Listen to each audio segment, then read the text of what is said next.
Alright, I'm back. I thought of more. Should've just waited. Although, it's good. Okay, so.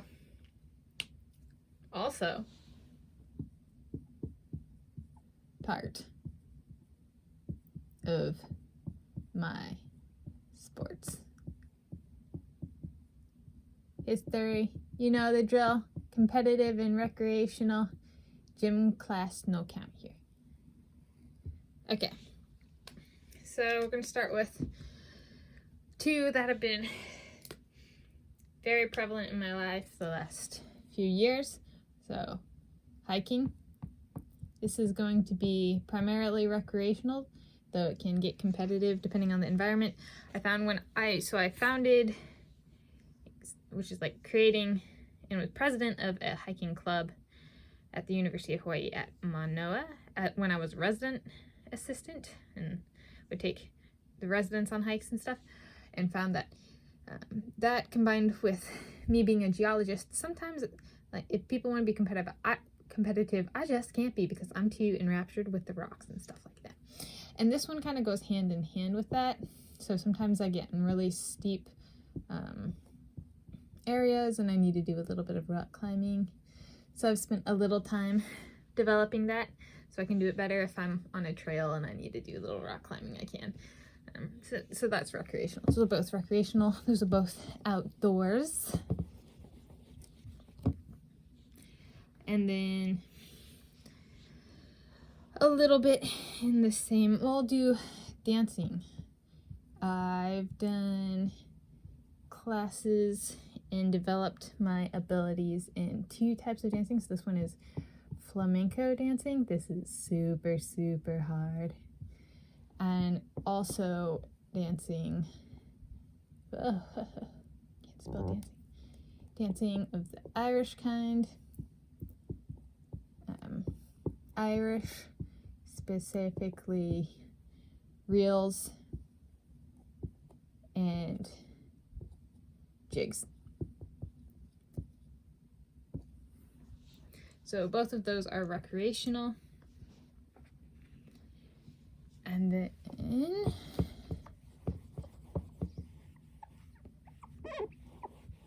so those are my two, well, not my two, they're my two dancing ones that I remembered. And I have, these are kind of, I think of these as somewhat similar. Badminton. We used to have a net and a bunch of different rackets, so it'd be in birdies and stuff. So, Croquet. I have no idea. Croquet, something like that. And pickleball. I was really, really good at pickleball. Okay, so those are three more. These were all recreational. The pickleball got too competitive, and perhaps the badminton as well. Croquet, not so much.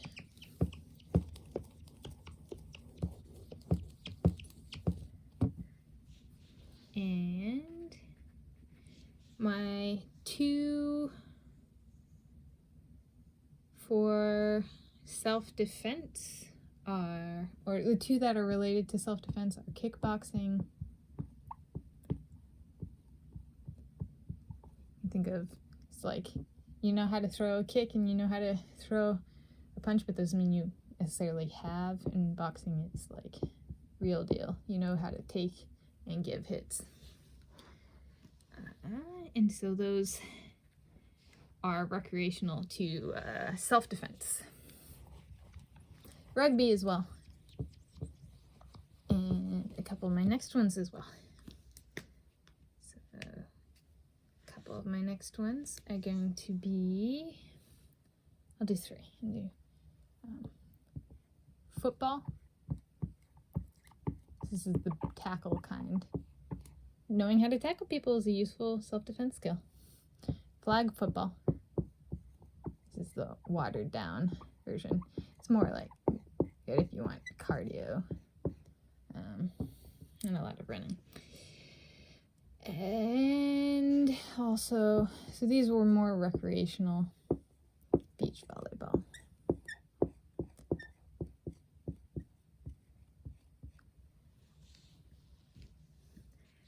my volleyball in the gym is more competitive than my beach volleyball.